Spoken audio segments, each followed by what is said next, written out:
This is the administration looks to fill multiple positions back in Washington, D.C., including Gary Cohn's seat as head of the National Economic Council. Looks like the White House has its eye trained on a former Wall Streeter turned business TV personality. Not that guy. That's Gary Cohn, but Larry Kudlow. Yet Kudlow, in the past, has been critical of the president's decisions on trade, including those tariffs on steel and aluminum imports, saying, quote, "In the Reagan years, we used to call the free traders the white hats and the protectionists the black hats. The black hats won this time around, and I'm very sorry because it will damage the economy." Charlie Gasparino. Is it a one-man race now with a globalist who's against the tariffs? You know, there's a bunch of other names in there. Chris Liddell, the GM executive, I think he was. Kevin Hassett, who's another economic advisor for the president. Mick Mulvaney, the budget director. Peter Navarro, the economist, a very protectionist economist. David Malpass, I believe he's at the Fed, right? He used to work at Bear Stearns. Where's David right now? Is he at the Fed? Well, he had his company. Yeah, but I think he's in the administration, isn't he? He may have joined them, yes. Okay. He had run for senator of New York. Doug Holtz-Eakin, who, longtime economist in Republican circles. But it looks like Larry's the guy. Served with McCain. Yeah. Here's what we do know. I mean, I know for a fact that Larry spoke with the president yesterday. They had a very good conversation. And as I said yesterday, I believe it was on Charles Payne's show, on Kudlow's show with Charles Payne guest hosting, was that you could tell Larry is starting to loosen up and warm up to the president's protectionist position. You could just see it in his tweets and his writings.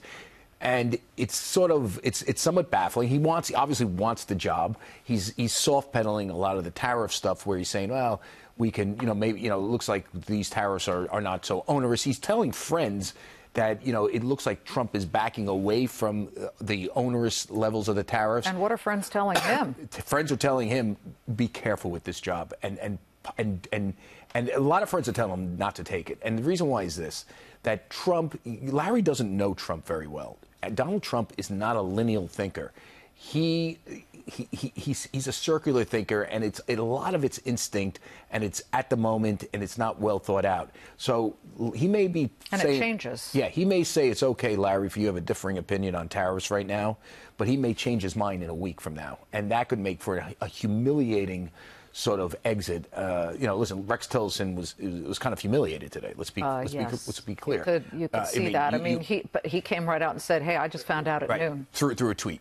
You know what I'm saying? So remember that. That's what friends are telling him. President's just arriving, I just want to say, at the border wall location, Otay Mesa, where he will be, of course, touring the 8 prototypes and making a decision. And I can't imagine that Larry Kudlow, knowing the type of guy he is, a libertarian, conservative, is in favor of walls, thinks this wall's a good deal, and from an economic standpoint. So that's another thing he's going to have to suck up.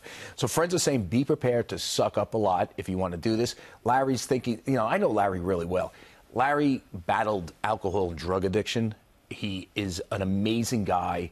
And because of that, he's optimistic all the time, because he got his life back. He got his marriage back, the whole thing. It's an amazing success story. So he's so optimistic, he thinks that he can talk Trump off a ledge or change his mind or get him to sort of soften his rough edges on the economy and on protectionism. I doubt that. And here's one thing we should look at tomorrow, though.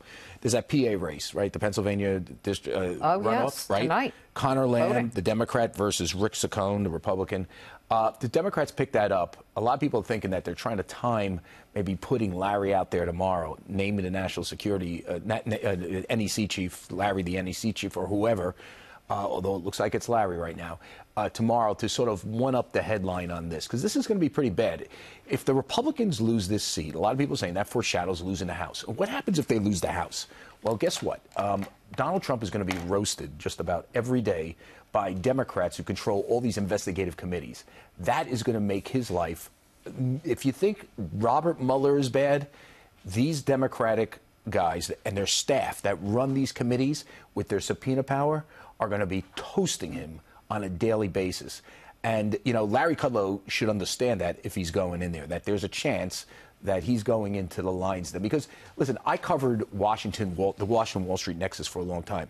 I can tell you some of my best stories came from Democratic congressmen and their staffers who are leaking stuff because they have subpoena power. And just remember, this is going to be, and this is tomorrow. And so, listen, the markets could trade down on Conor Lamb, which, by the way, Trump thinks he's better looking than Conor Lamb. You know that.